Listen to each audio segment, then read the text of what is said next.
Vorrei partire da una scena che avete visto ieri sui siti, sui social e sui giornali. Le Nazioni Unite che votano per il riconoscimento dello Stato di Palestina come membro rappresentato all'ONU. Grande divisione, gli americani si astengono, noi italiani come al solito vili ci asteniamo.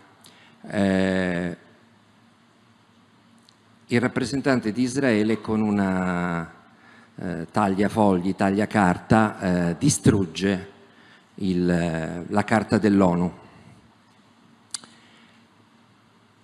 76 anni prima di questa scena, le Nazioni Unite, anzi 77 anni prima, nel 1947, le stesse Nazioni Unite che erano appena nate approvavano la risoluzione 181 che, se fosse stata seguita da tutti, avrebbe risolto completamente il problema, perché soddisfaceva tutto ciò che oggi si insegue, il famoso sogno dei due popoli in due stati, in quella strisciolina di terra che va dal fiume Giordano al mare Mediterraneo. Era cosa fatta, era stata approvata dalla stragrande maggioranza degli Stati membri dell'ONU e infatti nel 1948 Israele costituì il suo Stato dentro i confini che l'ONU aveva disegnato. Vedete la prima cartina? Eccola là. Questa è la spartizione dell'ONU. Israele è la parte grigio chiara, lo Stato palestinese è la parte grigio scura. Israele aveva la Galilea orientale, la fascia costiera fino a Gaza e poi quella grande massa appuntita a cono che va giù fino a Eilat, che è il deserto del Negev. Per questo lo Stato di Israele era un po' più grosso di quello palestinese, perché per metà era desertico, per il 40% era desertico. Lo Stato palestinese era invece a nord la Galilea occidentale e poi gli altri territori che chi ha sentito leggere il Vangelo o ha letto il Vangelo ricorda, la Giudea e la Samaria.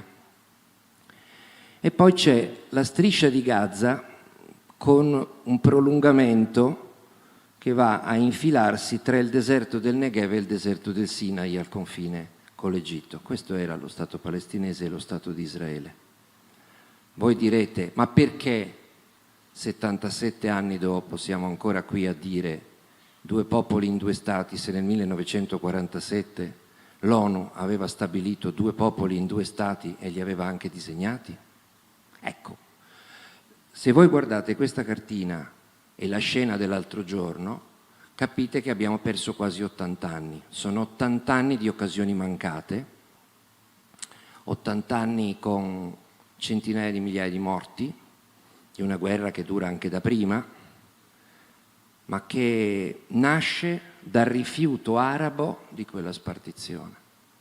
Purtroppo i palestinesi, con la loro classe dirigente, il popolo non c'entra niente, la loro classe dirigente e le classi dirigenti dei cosiddetti paesi fratelli arabi della Lega Araba, rifiutarono la spartizione del territorio tra il Giordano e il Mediterraneo, tra il Libano, la Siria, l'Egitto e la Giordania, in due stati. Quindi nel 1948 Israele nasce, ma la Palestina non nasce.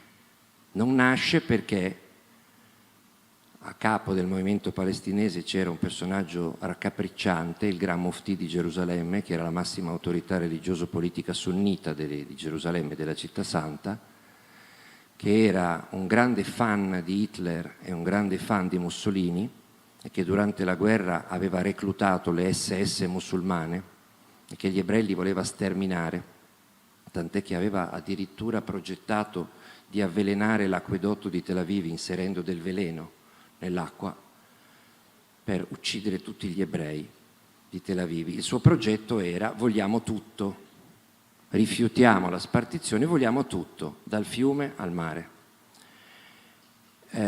Quando nacque Israele, dopo mesi di guerra civile tra palestinesi tra arabi, palestinesi ed ebrei, ci fu l'esodo di massa di oltre 800.000 palestinesi, in parte cacciati dalle loro case dagli ebrei, in parte indotti dal Muftì ad andarsene provvisoriamente con la promessa di ritornare per prendere tutto, cacciando gli ebrei che erano appena rientrati, quelli che si erano salvati dai campi di concentramento, perché lo Stato palestinese occupasse tutto il territorio. Tenete sempre presente che quel territorio che vedete spartito in due, in totale, è grande quanto il Piemonte e la Valle d'Aosta. La striscia di Gaza, non quella di cui parliamo oggi, che è soltanto la parte costiera, è 1/10 della Valle d'Aosta. In quel territorio, grosso come il Piemonte e la Valle d'Aosta, oggi vivono 15 milioni di persone. A spanne 7,5 ebrei e 7,5 arabi palestinesi. Che, ripeto, se nel 1947 fosse stata accolta da entrambe le parti la risoluzione dell'ONU, oggi avrebbero ciascuno il proprio Stato. Non tutti gli ebrei in Israele e tutti i palestinesi dall'altra parte, perché c'erano degli ebrei che vivevano dall'altra parte e c'erano dei palestinesi che vivevano in Israele. Infatti oggi in Israele vivono 2,5 milioni di palestinesi da cittadini, votano in una condizione, diciamo, enormemente privilegiata rispetto ai palestinesi che vivono in Cisgiordania e i quali, per quanto stiano male, sono in condizioni molto migliori o molto meno peggiori di quelle che vivono i 2,5 milioni di palestinesi che sono prigionieri a Gaza sotto i bombardamenti, costretti a spostarsi di qua e di là senza sapere dove scappare, perché ovunque scappino vengono massacrati da Netanyahu. Ma questo è il punto di partenza. Vi dicevo una storia di occasioni mancate. Il rifiuto arabo dello Stato palestinese e dello Stato di Israele produsse una guerra. Tutti i paesi arabi circostanti muovono guerra a Israele per eliminarlo e per dare ai palestinesi tutto il territorio. La perdono dopo più di un anno di combattimenti. E infatti, seconda cartina, dopo la prima guerra di indipendenza, la situazione è quella. La parte grigio scura, la parte grigia è Israele che si è allargato, si è preso la parte sud confinante che era attaccata a Gaza e soprattutto si è preso tutta la Galilea, anche quella occidentale che l'ONU aveva affidato allo Stato arabo, e la Cisgiordania palestinese si è contratta. È quel fagiolo bianco che vedete. Perché è bianco? Perché lo occupa la Giordania, che all'epoca si chiamava Transgiordania, perché stava dall'altra parte. Adesso che occupa anche la Cisgiordania si chiama Regno di Giordania. E perché Gaza è bianca e non c'è nemmeno un confine con l'Egitto? Perché Gaza la occupa l'Egitto. Alla fine della guerra Israele si allarga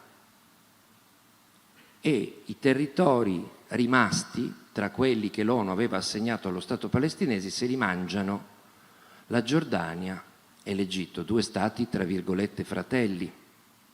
E quella situazione dura per 20 anni, fino al 1967. Quindi per 19 anni i fratelli arabi hanno avuto la possibilità di dare vita nei territori palestinesi che hanno occupato al famoso Stato palestinese. Cosa fanno? Se li tengono e creano i campi profughi. I palestinesi vivono nei campi profughi che sono stati creati dalla Giordania e dall'Egitto. Pensate che fratellanza fra gli arabi. Nel 67 c'è una nuova guerra, la guerra dei 6 giorni, che dura 6 giorni. È una guerra che assomiglia molto a quella che stiamo preparando adesso contro la Russia e contro la Cina. Tutti pensano che l'altro stia per attaccare, in realtà nessuno vuole attaccare l'altro, ma siccome non si parlano, tutti preparano un attacco preventivo per prevenire l'attacco dell'altro. Il più lesto stavolta è Israele, che si era fatto prendere di sorpresa nel 1948 e se l'era vista brutta, e stavolta attacca per primo. Attacca per primo e in 6 giorni prende tutto. Guardate la situazione dopo la guerra del 67. Prende la Cisgiordania portandola via alla Giordania. Prende la striscia di Gaza, ma prende tutto il Sinai, fregandolo all'Egitto. Diventa 4 volte più grande di come era stato disegnato dall'ONU nel 1947, 20 anni prima. E si mette lì in attesa, dicendo: se rivolete i territori, cari paesi arabi, dovete riconoscere l'esistenza e la legittimità dello Stato di Israele, cioè dovete firmare un accordo di pace. Perché? Perché dopo queste guerre, dato che i paesi arabi non riconoscevano la legittimità dello Stato di Israele, non si sedevano al tavolo per firmare la pace, quindi tutto era lasciato ad armistizi.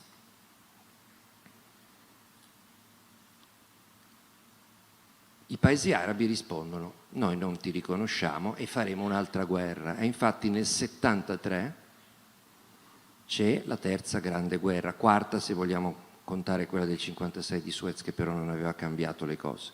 Nel 73 c'è la guerra del Kippur, che è una festività importante dell'ebraismo. Mentre gli ebrei festeggiano il Kippur, l'Egitto attacca a sorpresa.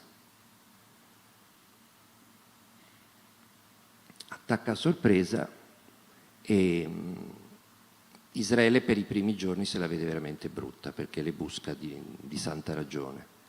Poi un generale disobbediente, sanguinario, ma geniale dal punto di vista militare, Ariel Sharon, all'epoca giovane, fa una mattata, riesce a creare un corridoio nel Sinai e addirittura una testa di ponte per superare il Mar Rosso e parte in marcia verso il Cairo. Si sta dirigendo verso il Cairo e a 100 chilometri dal Cairo viene fermato dalla comunità internazionale, dai russi, dagli americani, dagli inglesi, perché non si possono permettere il lusso di veder cadere l'Egitto.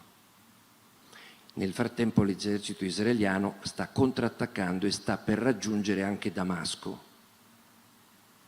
Damasco e il Cairo sono le capitali di 2 stati alleati dell'Unione Sovietica, l'Egitto e la Siria, del padre di Assad, dell'attuale Assad. Mentre al Cairo c'è il generale Sadat, che è subentrato a Nasser. La guerra fredda ha cambiato completamente le alleanze.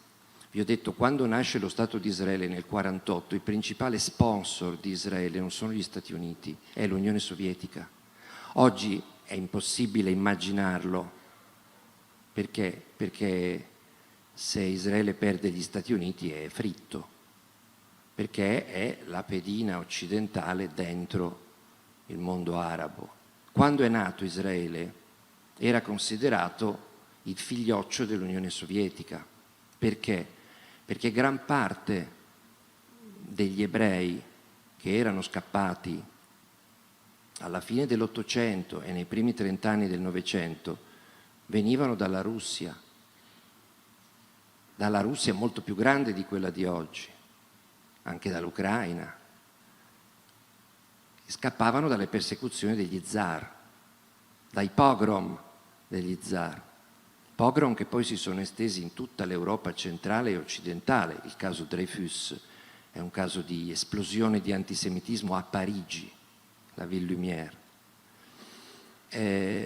L'Unione Sovietica naturalmente è nata contro gli zar, quindi Stalin simpatizza nei confronti degli ebrei, i russi simpatizzano nei confronti degli ebrei e quindi Israele è considerato un avamposto del socialismo in Medio Oriente, anche perché, come vi ho detto, durante la guerra i russi combattono i nazisti, e l'Unione Sovietica paga un tributo di sangue di 27 milioni di morti per sconfiggere Hitler. Ecco perché il 25 aprile ci dovrebbero essere i russi insieme agli anglo-americani a festeggiare la nostra liberazione, perché senza quei 27 milioni di morti dell'Unione Sovietica noi oggi marceremmo ancora al passo dell'oca. Gli ebrei combattono con la brigata ebraica insieme agli anglo-americani e ai russi contro i nazifascisti, mentre il leader dei palestinesi, il Muftì di Gerusalemme, combatteva insieme ai nazisti. Ecco perché Israele è il cocco dell'Unione Sovietica quando nasce. Quindi non sono soltanto gli americani e i paesi occidentali in preda al senso di colpa per non avere fatto niente contro lo sterminio di 6 milioni di ebrei nei lager nazisti, ma sono soprattutto l'Unione Sovietica e i suoi paesi satelliti a riconoscere subito Israele e a battersi perché gli ebrei abbiano finalmente una patria in un pezzo del territorio della terra dei loro avi, dopo 2000 anni di diaspora. Per 30 anni Israele è governato da governi di sinistra socialisti, sono tutti russi socialisti. Ben Gurion, Levi Eshkol, Golda Meir, sono tutti, e poi verranno dopo Rabin, eccetera. Vengono tutti di lì. La guerra fredda cambia poi le alleanze, per cui nel 67, con la guerra dei 6 giorni, i russi cominciano a prendere le distanze perché ormai gli Stati Uniti hanno fatto di Israele il loro avamposto in Medio Oriente e i russi sono alleati di tutti i nemici di Israele. Quindi nel 73, quando Sharon sta per arrivare al Cairo, lo fermano tutti, russi e americani, perché lì potrebbe scoppiare la terza guerra mondiale. Quindi, cominciata malissimo per Israele quella guerra del Kippur, finisce in un pareggio.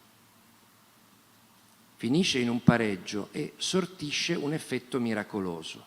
Finalmente un paese arabo, l'Egitto di Sadat, accetta di riconoscere lo Stato di Israele e di firmare un trattato di pace con Israele. E Israele mantiene la parola data e restituisce i territori che ha occupato nel 67 all'Egitto, che lo riconosce e si siede al tavolo. Nasce così nel 1978, 5 anni dopo la guerra del Kippur, la pace di Camp David, residenza estiva del presidente Carter, che fa da mediatore fra Sadat e il nuovo premier israeliano. Golda Meir, dato che la guerra è andata come è andata, cioè Israele si è fatta prendere di sorpresa, si è dimessa. Non è come Netanyahu, che si è fatto prendere di sorpresa il 7 ottobre scorso ed è ancora lì. Golda Meir si fa da parte, una grandissima leader, e per la prima volta, dopo un brevissimo governo Rabin, vincono le elezioni le destre. Non sono le destre di oggi, di Netanyahu, di Ben Gvir, di questi pazzi che vogliono lanciare l'atomica su Gaza. Sono un centrodestra conservatore, il Likud, e il nuovo premier nel 78 si chiama Begin. Begin è un ex terrorista, sionista, che cappeggiava una delle bande paramilitari negli anni immediatamente precedenti la risoluzione dell'ONU e nei mesi susseguenti alla nascita di Israele, quando Israele non aveva un esercito vero e proprio, aveva delle bande che usavano anche il terrorismo contro la dominazione inglese, che lasciò la Palestina e il mandato che aveva sulla Palestina il giorno in cui l'ONU la spartì tra palestinesi e israeliani. Quindi Begin è un uomo che ha le mani sporche di sangue, esattamente come il capo dell'OLP, che dal 1968, dopo la guerra dei 6 giorni, era Yasser Arafat. Anche lui aveva le mani sporche di sangue, anche lui era un terrorista. Anche Sadat, il presidente egiziano, era un dittatore, un generale, il braccio destro del golpista Nasser, che ne avevano combinate di tutti i colori. Bene, queste persone, in questo caso Begin per Israele e Sadat per l'Egitto, riescono ad andare oltre la propria storia e a diventare da capi di Stato e di fazione statisti, e quindi guardano al futuro, a un futuro di convivenza pacifica. Begin invita Sadat a Gerusalemme, lo fa parlare alla Knesset, cioè al Parlamento israeliano, il nemico che ha terrorizzato Israele 5 anni prima, che va a parlare di pace al Parlamento, con Begin, l'ex terrorista sionista, al suo fianco, e poi firmano il trattato di pace. Israele restituisce quello che ha preso nella guerra del 67. Guardate la pace di Camp David, vedete che Israele ritorna piccolo. Perché? Perché tutto il Sinai che vedete in bianco ritorna all'Egitto. Voi vedete che Gaza non è più bianca come l'Egitto, Gaza è tornata grigia. Perché? Perché il Sadat si riprende il Sinai, ma Gaza indietro non la rivuole. Perché non la rivuole? Perché era popolata, densissimamente popolata, di palestinesi incazzati neri, perché dal 48 vivevano in condizioni terrificanti nei campi profughi che l'Egitto aveva creato lì. E quindi Sadat dice a Israele: Gaza, tienitela tu. Questa è la ragione per cui Gaza è rimasta occupata fino al 2005 da Israele. Non la voleva Israele, ma non la voleva nemmeno l'Egitto. E quindi Israele la occupa di nuovo militarmente, come la occupavano militarmente gli egiziani dal 48 al 67. La Cisgiordania rimane sotto occupazione militare. Perché? Perché Israele l'ha soffiata alla Giordania, ma la Giordania rifiuta di riconoscere Israele, quindi non ci sono trattati di pace. E così si va avanti fino al 1993, quando altri due leader che hanno le mani sporche di sangue, Arafat per l'OLP e per i palestinesi e Rabin per Israele, firmano la pace a Oslo sotto l'egida di Bill Clinton e della comunità internazionale, compresi i russi, che è appena caduta l'Unione Sovietica. Quindi adesso parliamo di Russia, parliamo di Gorbaciov. Che cos'è la pace di Oslo? È un primo passo in vista della nascita di quei due stati, finalmente. E a firmarla sono l'ex terrorista Arafat e il generale, ora premier, Rabin. Rabin era ministro dell'interno quando 4 anni prima è scoppiata l'intifada, cioè la rivolta dei palestinesi a Gaza e in Cisgiordania contro l'occupazione israeliana. L'intifada usava i ragazzini, come spesso fanno le organizzazioni per ragioni propagandistiche, con le fionde per lanciare sassi contro gli ebrei e i soldati e scatenare la repressione. E la repressione di Israele era stata ferocissima e l'aveva condotta un socialista, generale, Rabin, che aveva ordinato alla polizia e all'esercito di spezzare le braccia ai ragazzini, così la smettevano di lanciare le pietre. Quindi non stiamo parlando di due mammolette quando parliamo di Arafat. Arafat ha le mani insanguinate da attentati, dirottamenti aerei in tutta Europa, e Rabin dalla repressione dell'intifada, nonché dalle guerre che ha condotto in qualità di ministro della difesa e di capo di Stato Maggiore dell'esercito.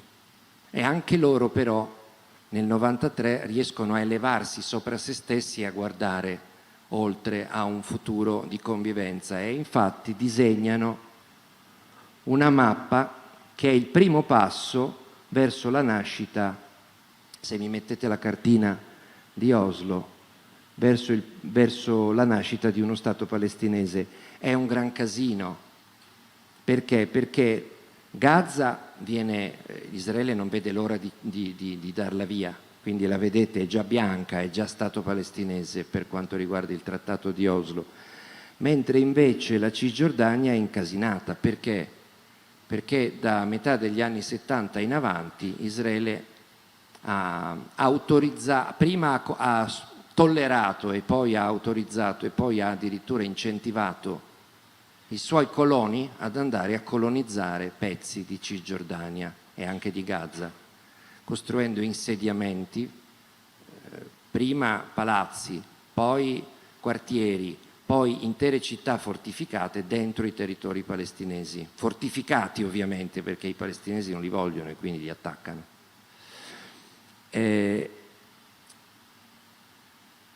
Quindi, dato che non si possono far saltare per aria cittadelle nelle quali abitano centinaia di migliaia di persone, si stabilisce che ci sarà un ritiro progressivo di Israele e dei suoi coloni dalla Cisgiordania, e il punto di partenza è la divisione della Cisgiordania in 3 fasce.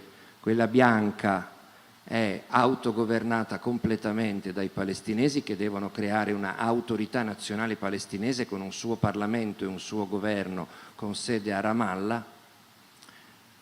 Le chiazze grigie sono quelle che Israele per gli aspetti di sicurezza e l'autorità palestinese per gli aspetti amministrativi cogestiranno in coabitazione, e la fascia nera, che inizialmente è la maggiore, sarà ancora controllata da Israele in un percorso graduale che nel corso degli anni dovrà portare alla cessione di quasi tutta la Cisgiordania e di tutta Gaza all'autorità nazionale palestinese. L'autorità nazionale palestinese ha come primo presidente Arafat, che poi dopo la sua morte verrà sostituito da Abu Mazen.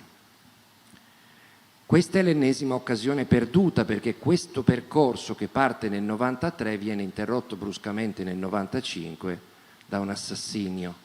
Un estremista ebraico uccide Rabin proprio perché ha firmato gli accordi di Oslo con Arafat e ha accettato il principio dei 2 popoli in 2 stati. L'esito di quell'assassinio è il ritorno dell'ultradestra, stavolta una destra molto diversa da quella di Begin, che aveva firmato gli accordi di Camp David. È la destra di un giovane leader del Likud cresciuto nel mondo degli affari in America, che si chiama Benjamin Netanyahu. Netanyahu rimane al potere per 3 anni e fa di tutto perché mai più si parli degli accordi di Oslo e di 2 stati. Per fortuna, dopo 3 anni, cade per uno scandalo e torna agli affari privati, e al suo posto arriva di nuovo un socialista, che è un generale, molto simile per biografia a Rabin, che si chiama Ehud Barak. Ehud Barak fa un'altra proposta che va addirittura oltre quella di Oslo, ancora molto più vantaggiosa per i palestinesi. Questa. Voi vedete che si comincia a ragionare. La parte bianca è lo Stato palestinese, e poi ci sono la parte nera che se la tiene Israele e la parte grigia che viene cogestita da entrambe le autorità in vista di una risoluzione definitiva del problema delle colonie ebraiche dentro la Cisgiordania, e più Gaza, che è sempre integralmente ceduta perché non la vuole nessuno. Questo piano, grosso modo, arriverà in un percorso decennale a trasferire all'autorità palestinese la sovranità sull'intera Gaza e su circa il 95%, e poi si va a salire al 97% della Cisgiordania, quasi tutto il territorio occupato nel 67 e rivendicato legittimamente dai palestinesi. Purtroppo questa proposta di Barak non viene accettata da Yasser Arafat, che ormai è vecchio e screditato anche agli occhi della sua popolazione. Perché? Perché lui e la sua cricca sono profondamente corrotti, vivono nel lusso a Ramallah, mentre invece sta diventando sempre più popolare il movimento di Hamas e il movimento della Jihad islamica, e sono nati durante la prima intifada nell'87 e stanno prosperando grazie all'estremismo e al fatto di essere o incorruttibili o meno corrotti, o comunque a condurre una vita che non è lussuosa come quella della vecchia leadership. Il leader di Hamas in quel periodo è lo sceicco Yassin, che è un vecchietto che vive in ciabatte nelle bidonville di Gaza, quindi agli occhi del popolo palestinese molto più, diciamo, appassionante dei leader che vivono nel lusso e che mandano la moglie a fare shopping a Parigi, come faceva Arafat negli ultimi anni. Quindi ennesima occasione perduta, perché? Perché Arafat non firma questo accordo e, come sempre quando il percorso di pace si interrompe, vince l'estremismo, cade il governo Barak, vince le elezioni Sharon. Sharon è il nuovo capo del Likud dopo che se n'è andato Netanyahu. Sharon l'abbiamo incontrato che stava marciando verso il Cairo nella guerra del Kippur. Adesso fa politica dopo 20 anni di quarantena. Perché è stato in quarantena 20 anni? È perché nell'83, quando era ministro della difesa del governo Begin, ne ha combinata una enorme. Israele aveva deciso di fare un blitz nel sud del Libano per impedire ai palestinesi dell'Olp, che erano annidati ai confini tra Israele e il Libano, al sud del Libano, e usavano il sud del Libano come rampa di lancio per missili e razzi per colpire i kibbutz dell'Alta Galilea. Quindi Israele decide di entrare in Libano, ripulire il sud, creare una zona cuscinetto sotto il suo controllo e dei suoi alleati, che sono i cristiani maroniti libanesi, in modo che i palestinesi debbano confinarsi più a nord e non abbiano la gittata sufficiente per colpire i villaggi della Galilea del Nord. Soltanto che Sharon va oltre il mandato che gli ha dato il governo e quindi non si ferma più, sale con l'esercito fino a Beirut, occupa Beirut nei giorni in cui un comando di estremisti arabi ha assassinato il presidente appena eletto del Libano. Sapete che il Libano è un mosaico di etnie, di religioni e di milizie, sciiti, sunniti, cristiani, maroniti, copti, ciascuno con le sue milizie, che ha vissuto in equilibrio al punto da essere chiamato la Svizzera del Medio Oriente, perché era un paese meravigliosamente prospero, fino a quando i palestinesi cacciati dalla Giordania con lo sterminio del Settembre Nero, il più grande sterminio di palestinesi mai visto fino all'arrivo di Netanyahu, lo hanno fatto i giordani nel 70, quindi i palestinesi furono cacciati dalla Giordania, si installarono in Libano e lì cominciarono a creare una specie di Stato nello Stato, come avevano provato a fare in Giordania, facendo saltare completamente gli equilibri fra le varie componenti della società libanese e scatenando una guerra civile che avrebbe fatto decine di migliaia di morti. Israele si infila in questa guerra civile libanese e quando viene assassinato il presidente cristiano maronita Gemayel, i falangisti cristiano-maroniti si vendicano sui palestinesi andando a fare strage nei campi profughi di Sabra e Shatila, 1983. Israele controlla il quartiere di Sabra e Shatila, ma non fa nulla per impedire ai cristiano-maroniti di sterminare 1 migliaio di civili palestinesi in quei campi. La Corte Suprema israeliana stabilisce che Israele non ha responsabilità dirette ma ha responsabilità indirette per non avere impedito quell'eccidio e quindi obbliga Sharon a dimettersi da ministro della difesa. Stiamo parlando dell'83, vi ho detto che lui per 20 anni rimane in quarantena per quella macchia, Nel 2001 torna e vince le elezioni.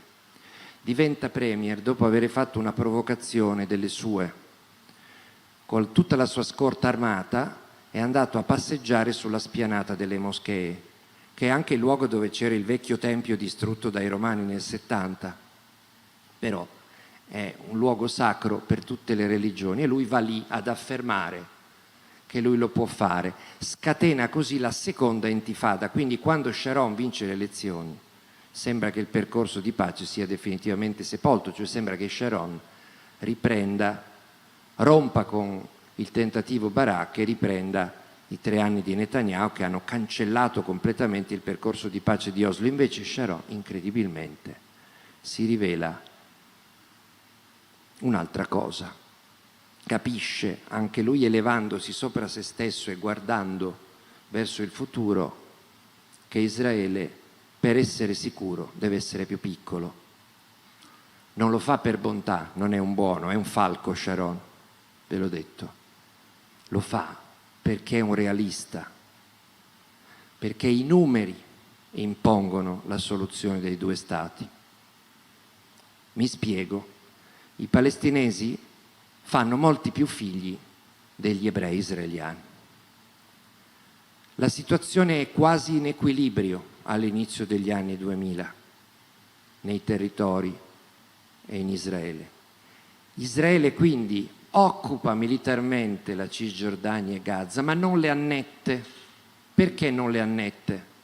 Perché essendo una democrazia, se annettesse la Cisgiordania e Gaza, dovrebbe dare il diritto di voto anche ai palestinesi che vivono in Cisgiordania e a Gaza. E quindi in pochi anni, col tasso di natalità asimmetrico che c'è fra la componente ebraica e la componente palestinese, i palestinesi diventerebbero la maggioranza, quindi prenderebbero la maggioranza in Parlamento, quindi governerebbero Israele.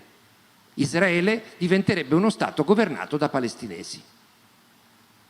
Ecco perché Sharon non annette i territori occupati, e dato che non li puoi tenere sotto occupazione militare in eterno, perché ogni giorno che passa diventano delle polveriere sempre più esplosive, devi decidere: o li annetti o fai lo Stato palestinese. E Sharon, il falco Sharon, decide di restituirli. Essendo un falco, quando Sharon parla agli israeliani lo stanno a sentire.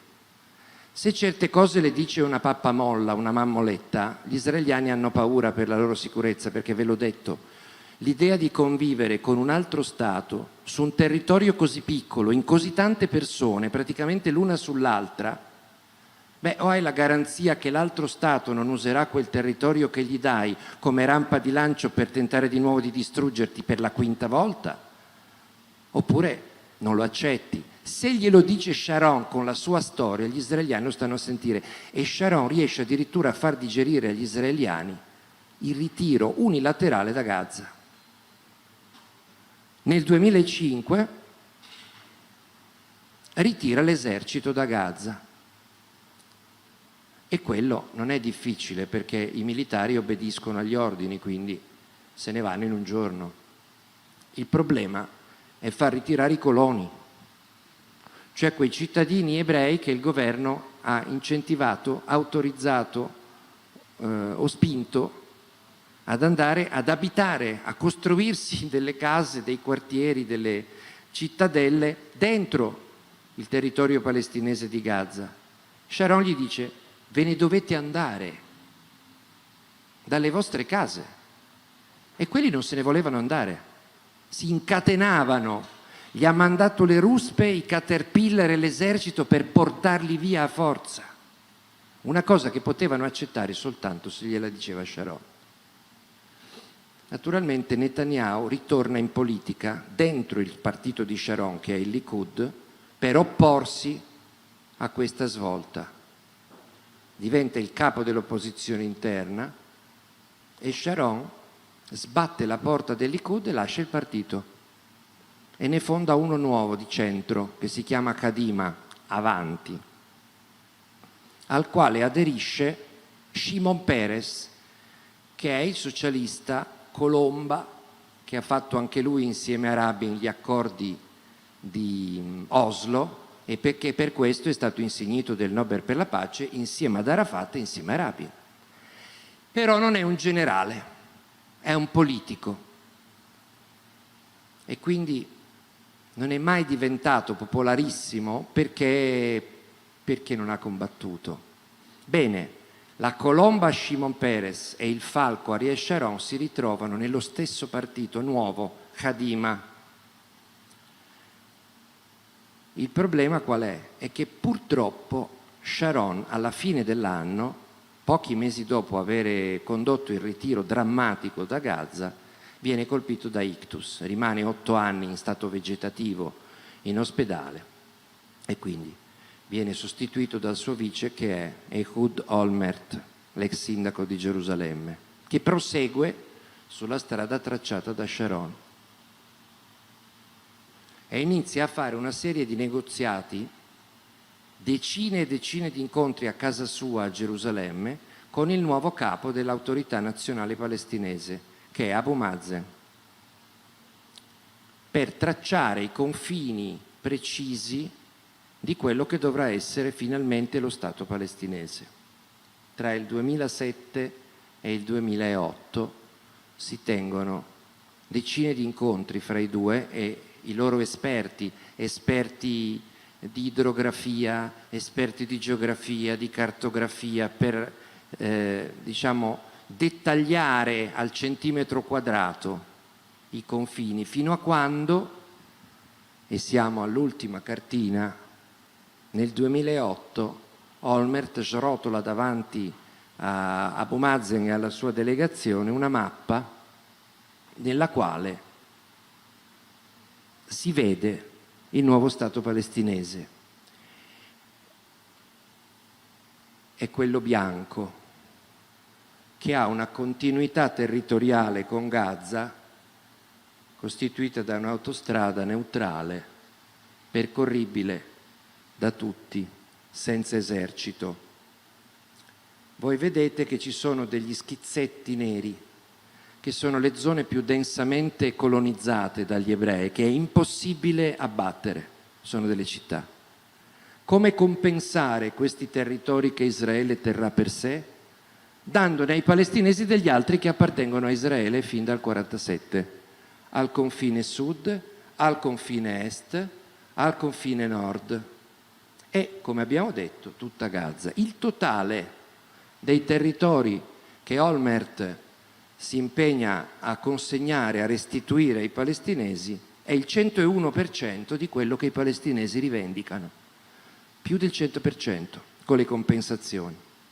Tant'è che il capo delegazione dell'autorità palestinese che affianca Abu Mazen, con gli occhi di fuori, gli tira la giacca, l'ha raccontato lui in un'intervista alla televisione dell'autorità nazionale palestinese, l'ho citata nel libro, la trovate, dice: firma, quando ci ricapita, non ci hanno mai offerto così tanto, non ci capiterà più che ci offrano così tanto.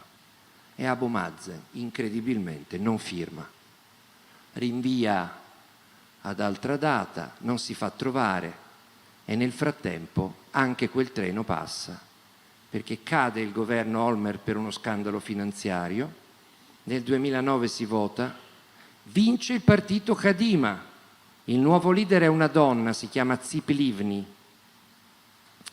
che arriva prima ma non ha la maggioranza in Parlamento, quindi cerca voti negli altri partiti piccoli per fare una coalizione, non li trova e quindi la palla passa al secondo partito classificato, che è il Likud di Netanyahu, e Netanyahu con tutti i partiti di ultradestra e i partiti religiosi riesce a fare il 51% in Parlamento e va al governo. E la storia cambia da così a così. Da 15 anni, a parte una breve parentesi con Bennett, quello che è diventato famoso perché aveva fatto la mediazione fra Zelensky e Putin un mese dopo l'invasione dell'Ucraina, li aveva portati a un accordo che poi Boris Johnson e Biden fecero saltare.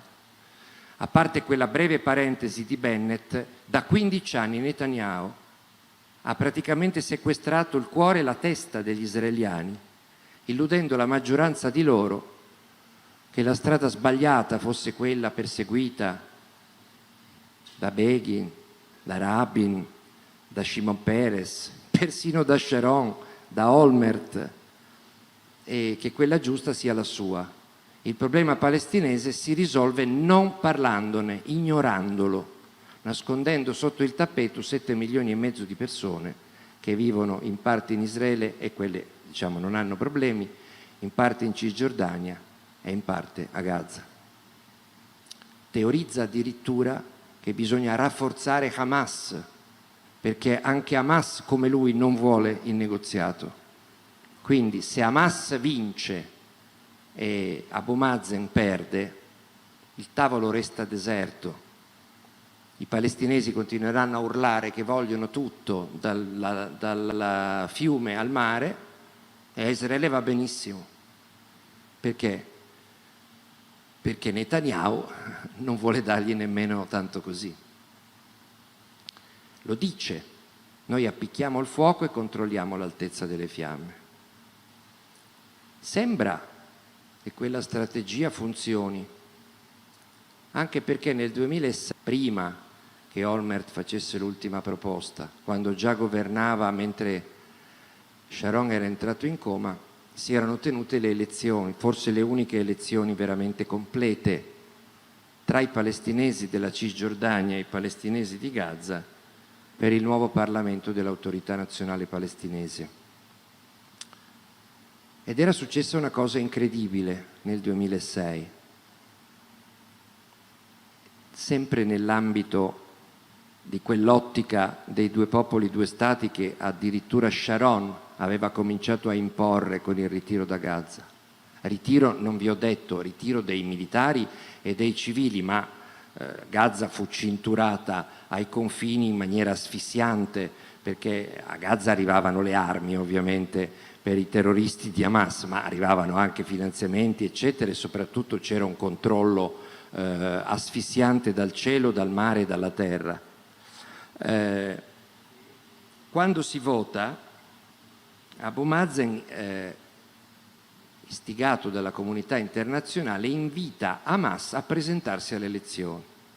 Oggi sembra incredibile che Hamas si sia presentata alle elezioni, perché noi siamo abituati a considerare Hamas una banda di terroristi sanguinari tagliagole, e lo sono sempre stati, l'ala militare, le brigate Al-Qassam.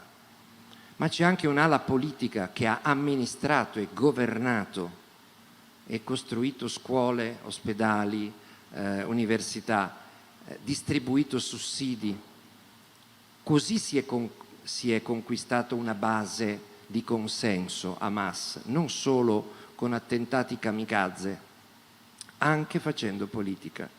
E Hamas ha accettato nel 2006 di presentarsi alle elezioni, in cambio naturalmente della rinuncia, almeno verbale, alla lotta armata e soprattutto dell'accettazione del principio dei due popoli e dei due stati. Hamas, come l'Autorità Nazionale Palestinese, almeno a parole, accetta l'idea che esista anche Israele.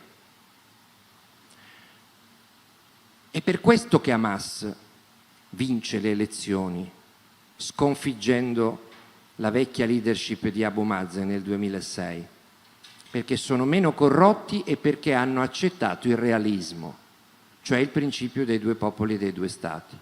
E i palestinesi votano sia in Cisgiordania sia a Gaza, che è la culla di Hamas, in maggioranza per Hamas. Quindi la democrazia vuole che la Cisgiordania e Gaza, Cisgiordania quelle parti di cui abbiamo parlato nel piano di Oslo, e Gaza tutta, siano autogovernate da un governo di Hamas.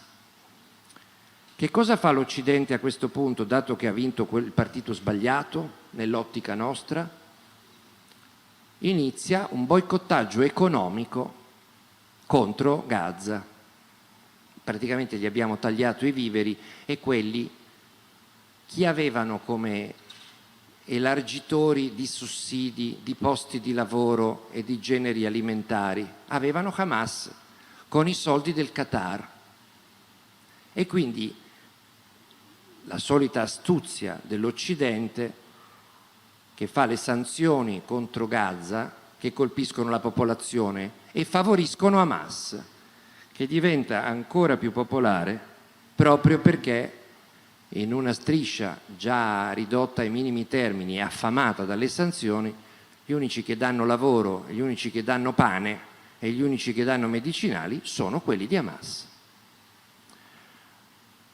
Quando poi Netanyahu decide di rafforzare Hamas per distruggere i palestinesi, si scatena una guerra civile tra i palestinesi, perché gli uomini di Abu Mazen tentano di impedire ad Hamas di governare a Gaza e vengono sterminati dagli uomini di Hamas. Di questa guerra civile si parla poco perché noi siamo abituati a pensare, come nei cowboy e negli indiani, che ci siano tutti buoni da una parte, tutti cattivi dall'altra, che sia tutto un fumetto. In realtà i palestinesi si sono massacrati più volte tra di loro e infatti a Gaza i palestinesi di Hamas sterminano le milizie di Abu Mazen e prendono completamente il controllo della striscia dal 2006. La stessa cosa a parti invertite avviene in Cisgiordania, dove le milizie di Abu Mazen massacrano le milizie di Hamas e, nonostante che abbiano perso le elezioni, tengono il controllo della Cisgiordania. Oggi in Cisgiordania governa abusivamente Abu Mazen perché le ultime elezioni regolari le aveva vinte Hamas. Uccidono addirittura dei parlamentari neoeletti di Hamas. Netanyahu gode, insiste a rafforzare Hamas contro Abu Mazen, lascia passare, nonostante che ci sia un controllo asfissiante dei confini, i finanziamenti dal Qatar ad Hamas, dice noi appicchiamo il fuoco e controlliamo le fiamme. Purtroppo per lui, anzi purtroppo soprattutto per i morti, i 1300 morti, il 7 ottobre Hamas gli dimostra che l'altezza delle fiamme non la controlla, perché con i deltaplani, con i motorini, con le lambrette e con i parapendio, i terroristi di Hamas incredibilmente riescono a bucare la cintura israeliana al confine e ad andare a colpire i kibbutz e addirittura i rave party dei ragazzi, uccidendo 1300 ebrei. Nonostante che il governo israeliano fosse stato avvertito dal suo servizio segreto,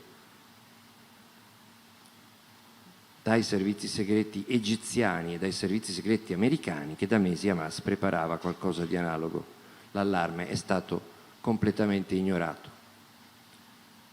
E sapete quello che è successo dopo? Un attacco scriteriato, criminale, da parte di Netanyahu nella striscia di Gaza, con 35.000 morti, di cui quasi la metà ragazzini, perché il 40% della popolazione di Gaza ha meno di 14 anni, con la scusa di sconfiggere Hamas, che non ha un esercito schierato sul campo. Immaginate 2,5 milioni di persone stipate in 1/10 della Valle d'Aosta che sono costrette a scappare e evacuare da una parte all'altra e ovunque scappino vengono regolarmente massacrate dai carri armati e dai caccia. Crimini di guerra, frutto di quante occasioni perdute le abbiamo viste. Ma voi vedete che Netanyahu non è la normalità in Israele. Netanyahu è un corpo estraneo, una cosa completamente diversa da tutti i suoi predecessori, che buoni o cattivi che fossero, comunque il problema palestinese se lo ponevano e una soluzione la cercavano.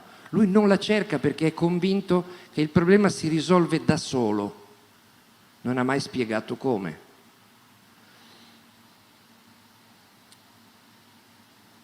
Ecco perché bisogna studiare la storia. Io ho fatto questo librettino, che non si può nemmeno chiamare un libro di storia, un bignami, per avere almeno i punti di riferimento di quello che è successo. Perché se uno perde la profondità della storia e la complessità, voi capite che in questo intrigo di ragioni e di torti, andare a cercare chi ha ragione e chi ha torto è come andare a cercare se è nato prima l'uovo o la gallina. Nella storia hanno avuto tante ragioni e tanti torti tutti. E oggi, mentre noi siamo qui a farci le pippe mentali, è un genocidio o non è un genocidio? Lo possiamo chiamare sterminio o lo dobbiamo chiamare genocidio? E i sionisti devono andare, della Brigata Ebraica devono andare al 25 aprile o non ci devono andare? Ci mancherebbe che non ci dovessero andare, hanno combattuto come gli americani, come gli inglesi, come i partigiani, come i russi, no? Mentre ci facciamo queste pippe, è polizia etnica o non è polizia etnica? Lì continua un massacro che, se non è un genocidio, e secondo me non lo è, almeno non lo è ancora, è sicuramente un immane crimine di guerra. Non c'è mai stata una guerra nei tempi moderni con un rapporto fra vittime civili e vittime militari così sbilanciato sulle vittime civili. Cioè, qui ci sono 35.000 morti in 6 mesi su 2,5 milioni di abitanti, quasi tutti civili. In Ucraina, in 2 anni e 2 mesi, su 40 milioni di abitanti ci sono stati 10.000 civili morti, secondo l'ONU. Vi pare normale che Putin abbia un mandato di cattura internazionale e sia pieno di sanzioni così, mentre Netanyahu non ha nemmeno un mandatino così di comparizione, non gli abbiamo negato nemmeno la gazzosa? Questa è la ragione per cui il mondo sta esplodendo, non perché c'è l'antisemitismo. Certo, c'è l'antisemitismo, c'è sempre stato e sempre purtroppo ci sarà, ma non è che tutti quelli che si rivoltano nelle università, nelle piazze, anche qui ieri, sono improvvisamente diventati antisemiti. Il 7 ottobre eravamo tutti solidali con Israele, ma persino le piazze arabe non sono esplose in esultanza, come di solito accadeva quando c'erano degli attentati terroristici, perché è stato un orrore talmente indicibile e soprattutto fuori dal tempo. 1.300 ebrei uccisi in quanto ebrei israeliani, bambini, ragazzini, donne, vecchi. Tutto il mondo si strinse intorno a Israele. Israele per un giorno sembrò tornato a essere quello che era nel 47-48, il Davide, no? Circondato dal Golia della Lega Araba che lo vuole ributtare a mare. Un giorno. Poi Netanyahu è riuscito nel miracolo di far tornare Israele dalla parte, sul banco degli accusati, direi dei condannati. Quindi stiamo attenti, se c'è antisemitismo oggi, il primo colpevole si chiama Netanyahu, perché Hamas era riuscita nell'impresa di far tornare simpatici gli israeliani e Netanyahu è riuscito nell'impresa di farli tornare antipatici, tant'è che oggi, se noi non studiamo la storia con la sua tridimensionalità, ci sono nuove generazioni di persone che non sanno niente della storia e che pensano che gli israeliani e i nazisti siano la stessa cosa, che gli ebrei e i nazisti siano la stessa cosa, anzi, che gli ebrei stiano facendo ai palestinesi quello che i nazisti hanno fatto a loro. Sono questi i discorsi che si sentono, no? Se non si studia la storia e non si capisce come si è arrivati alla situazione di oggi. E il primo a non studiare la storia è Netanyahu. Il fratello di Netanyahu era un ufficiale molto giovane che negli anni '80 partecipò alla liberazione di 300 ostaggi sequestrati dai palestinesi nell'aeroporto di Entebbe, in Uganda. Un'operazione dei servizi del Mossad e dei corpi speciali israeliani da manuale. 3 morti su 300 ostaggi, più le guardie del dittatore Amin che tenevano bordone ai terroristi. Degli aerei che partono da Israele, fanno quasi 1.000 chilometri e passano raso acqua sul lago Vittoria per sfuggire ai radar dell'Uganda e piombano sulla pista dell'aeroporto della capitale dell'Uganda senza che nessuno se ne accorga, e scendono travestiti, dipinti di nero, travestiti da ugandesi, con un ciccione che finge di essere Idi Amin in visita agli ostaggi. Un blitz incredibile su cui hanno fatto dei film pazzeschi, uno con Charles Bronson è il mio preferito. È così, ebbene, perché vi ho detto di Netanyahu? Perché il fratello di Netanyahu è uno dei 3 israeliani morti in quel blitz. Quindi Netanyahu lo sa per ragioni di biografia familiare come si combatte il terrorismo, con i blitz mirati, non sparando all'impazzata. Quello che sta avvenendo a Gaza è come se noi per catturare Messina Denaro avessimo raso al suolo la provincia di Trapani, perché così prima o poi prendiamo anche lui. Anzi è peggio, perché mentre Messina Denaro non si è mai mosso dalla provincia di Trapani, i capi di Hamas non sono a Gaza, sono ben nascosti nelle loro ville, nelle loro regge in Qatar, in Siria, probabilmente in Libano e in Turchia. Il terrorismo non si combatte con gli eserciti, e quando Biden è andato a trovare Netanyahu, non credo lui perché ormai è completamente rincoglionito, ma qualcuno, quello che lo doppia, ha detto a Netanyahu: non commettete l'errore che abbiamo commesso noi nella lotta al terrorismo con le operazioni in Iraq e in Afghanistan, perché da quando abbiamo fatto la lotta al terrorismo il terrorismo si è moltiplicato per 1000. È esattamente quello che sta facendo Netanyahu adesso. Sta reclutando gratuitamente per Hamas i terroristi di domani, perché un ragazzino che sopravvive a quell'inferno e che vede morire suo fratello, il suo amichetto, sua madre, suo padre, suo nonno, sua nonna, suo zio, eccetera, che futuro ha nella testa? Che prospettive ha nella vita se non quello di imbracciare un mitra o mettersi un cinturone esplosivo?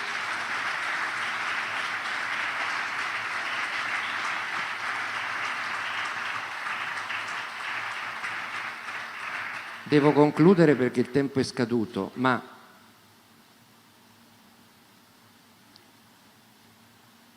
voglio concludere con un anniversario. Voi direte: il Sudafrica, cosa c'entra il Sudafrica? C'entra.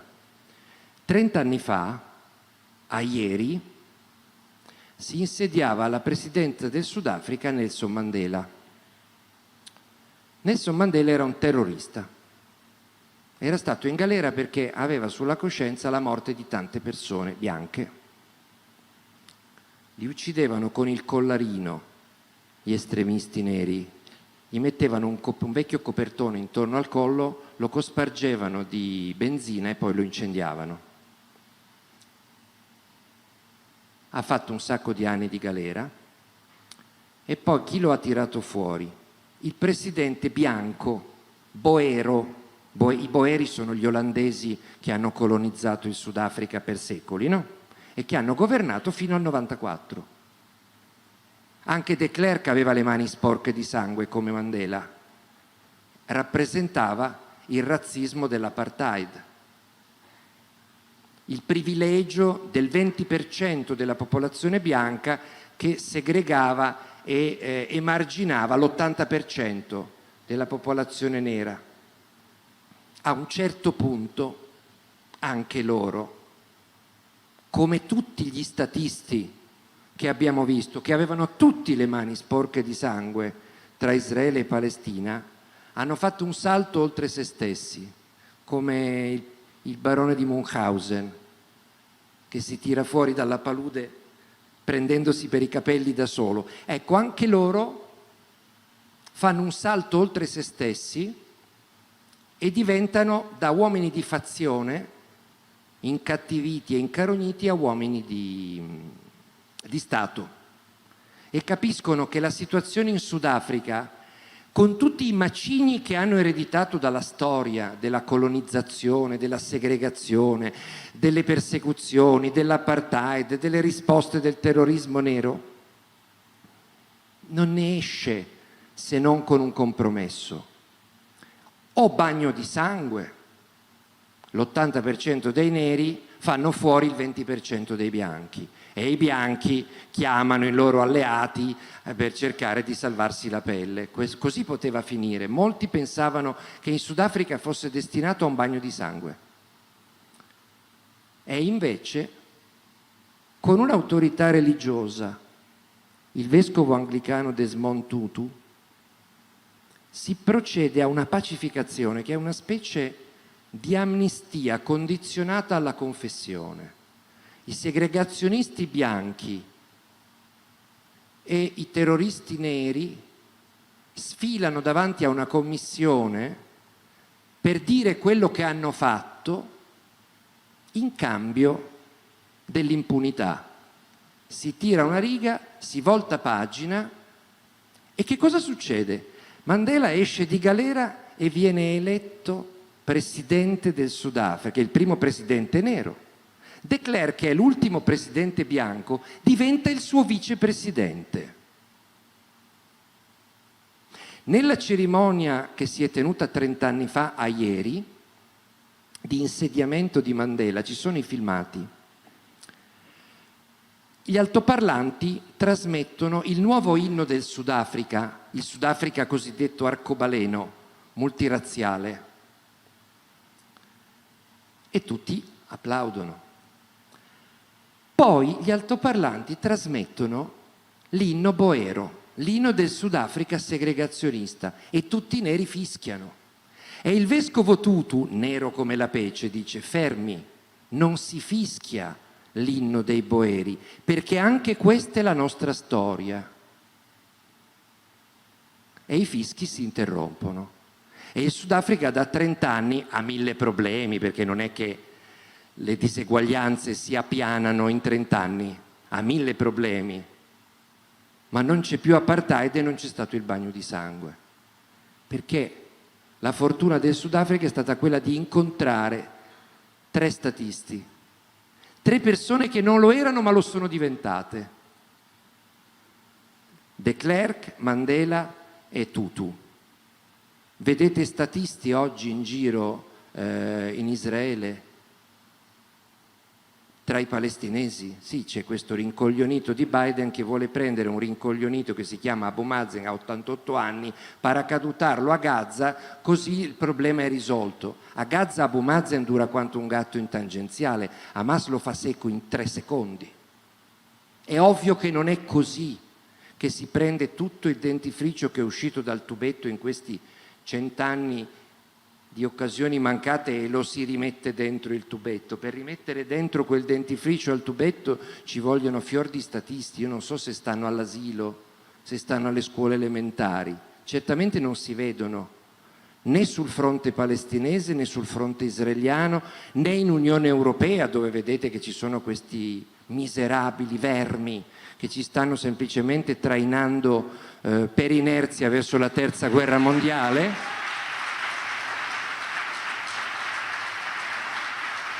E non lo si vede nella comunità internazionale, dove ci sarebbe bisogno di un presidente americano con il cervello che funziona e non col cervello flippato, magari anche in Cina e in Russia, qualcuno delle potenze che non costringano ma aiutino a nascere degli statisti. Fino a quel momento l'unica prospettiva non sarà 2 popoli in 2 stati, quella purtroppo in questo momento ce la dobbiamo scordare, ma la prospettiva più vicina sarà il bagno di sangue. Quindi auguriamoci che da qualche asilo o da qualche scuola in Israele, nei territori occupati, in America, in Europa e da altre parti del mondo venga su finalmente qualche statista per poter replicare il miracolo che, se è successo in Sudafrica e se tante volte tra Israele e Palestina è sembrato quasi possibile, potrebbe esserlo ancora in futuro. Grazie.